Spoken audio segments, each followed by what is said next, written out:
आज मैं आपको मंजरी पुस्तक से पाठ समर्पण पढ़ाएंगे। पाठ समर्पण शुरू करने से पहले बच्चों हम आपको बता दें कि हमें जितना आपको क्वेश्चन आंसर करवाना है, जितना पढ़ाना है, जितना आप कर सकें, हम कोर्स में उतना ही कराने की कोशिश करते हैं। बहुत ज़्यादा डिटेल में नहीं कराते हैं। जो आपके अनुसार सही हो उतना ही काम कराते हैं। उसमें आपको परेशान होने की ज़रूरत नहीं है। हार की जीत में जहाँ तक हमें उचित लगा वहाँ तक हमने प्रश्नोत्तर आपको कराया। नेक्स्ट वीडियो में आगे का हमने सोचा था करवाने को, इसलिए नहीं करवाया कि वो आप याद नहीं कर पाओगे। आपका टेस्ट होगा, टेस्ट की तैयारी आप करते रहिए, चैप्टर को लगातार पढ़ते रहिए। टेस्ट के बारे में भी कुछ बच्चों ने पूछा था कि जब भी टेस्ट होगा आपका बहुविकल्पीय प्रश्न आएंगे। पाठ के चैप्टर के अंदर से बहुविकल्पीय प्रश्न ही आएंगे, इसलिए आप पाठ को अच्छी तरह पढ़ते रहिएगा। ठीक है, चलिए आज शुरू करते हैं। समर्पण। समर्पण पाठ के रचनाकार हैं रामावतार त्यागी जी। रामावतार त्यागी जी का जन्म 1950 ईस्वी में मुरादाबाद में हुआ था। नया खून और आठवां स्वर रामावतार त्यागी जी की प्रसिद्ध काव्य रचनाएं हैं। सन 1985 ईस्वी में रामावतार त्यागी जी का देहावसान हो गया। इनकी कविताओं में देशभक्ति और मानव जीवन के प्रति गहरी संवेदनाएं मिलती हैं। बच्चों, अब आपको शुरू करते हैं समर्पण पाठ। तो इसमें आप पहले संदर्भ लिखेंगे। संदर्भ होगा प्रस्तुत पद्यांश हमारी पाठ्य पुस्तक समर्पण के पाठ से अवतरित है। इस पाठ के रचनाकार रामावतार त्यागी जी हैं। प्रसंग है, प्रस्तुत कविताओं में कवि ने सर्वस्व यानी अपना सब कुछ समर्पण की भावना व्यक्त की है। पहले कविता पढ़ते हैं और फिर अर्थ बताते हैं। मन समर्पित, तन समर्पित और यह जीवन समर्पित, चाहता हूँ देश की धरती तुझे कुछ और भी दूँ। माँ तुम्हारा ऋण बहुत है मैं अकिंचन। अकिंचन मीन्स बच्चों अत्यधिक निर्धन, दीनहीन, जिसके पास कुछ भी ना हो। अकिंचन मीन्स जो हर तरह से गरीब हो। माँ तुम्हारा ऋण, ऋण मीन्स कर्ज। माँ तुम्हारा ऋण बहुत है मैं अकिंचन, किंतु इतना कर रहा फिर भी निवेदन। निवेदन मीन्स बच्चों विनती, यानी प्रार्थना कर रहा हूँ। थाल, थाल आप समझ रहे हैं, पूजा की थाली। थाल में लाऊं सजा कर भाल जब भी। भाल मीन्स मस्तक, ललाट। कर दया स्वीकार लेना यह समर्पण। गान अर्पित, प्राण अर्पित, रक्त का कण कण समर्पित। समर्पित मतलब बच्चों पूरी तरह से भेंट किया हुआ। चाहता हूँ देश की धरती तुझे कुछ और भी दूँ। मांझ दो तलवार को लाओ न देरी, बांध दो अब पीठ पर वह ढाल मेरी।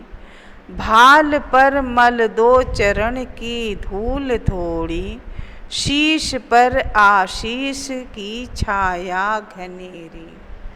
मांझ दो तलवार को लाओ न देरी। मांझ दो तलवार मतलब बच्चों तलवार की धार को तेज कर दो। बांध दो अब पीठ पर वह ढाल मेरी। ढाल मीन्स गैंडे की चमड़े का एक कछुए के आकार की पीठ जैसा बना रहता है। आप देखे होंगे युद्ध भूमि में पीठ पर गोला सा बांधे रहते हैं, वो गैंडे के चमड़े का बना होता है। वह पीठ पर बांधकर लोग युद्ध करने जाते हैं। भाल और तलवार के आघात से वह ढाल जो गैंडे के चमड़े का बना होता है, वह ढाल उन सबसे रक्षा करता है। शीश मीन्स सिर, आशीष मीन्स आशीर्वाद। स्वप्न अर्पित प्रश्न अर्पित, आयु का क्षण क्षण अमर समर्पित, चाहता हूँ देश की धरती तुझे कुछ और भी दूँ। कवि ने अपना सब कुछ समर्पण की भावना व्यक्त करते हुए यह कविता लिखी है। चलिए अब इस कविता का अर्थ बताते हैं। मन समर्पित तन समर्पित और यह जीवन समर्पित। कवि कह रहे हैं कि मैं अपना तन मन और संपूर्ण जीवन देश की धरती को समर्पित करता हूँ। चाहता हूँ देश की धरती तुझे कुछ और भी दूँ। और इसके साथ ही इसके अलावा भी बहुत कुछ कवि अपने देश को समर्पित करना चाहते हैं। मन समर्पित तन समर्पित और यह जीवन समर्पित, चाहता हूँ देश की धरती तुझे कुछ और भी दूँ। कवि कह रहे हैं कि मैं अपना शरीर, मन और अपना संपूर्ण जीवन देश की धरती को, भारत माता की धरती को समर्पित कर दूं। साथ ही इसके अलावा भी जो कुछ मेरे पास है वह भी देश के लिए समर्पित मैं कर सकूं। माँ तुम्हारा ऋण बहुत है मैं अजन, किंतु इतना कर भी निवेदन, थाल में लाऊं सजा कर भाल जब भी, कर दया स्वीकार लेना यह समर्पण। कवि कह रहे हैं कि इस धरती का मुझ पर बहुत ज़्यादा कर्ज है।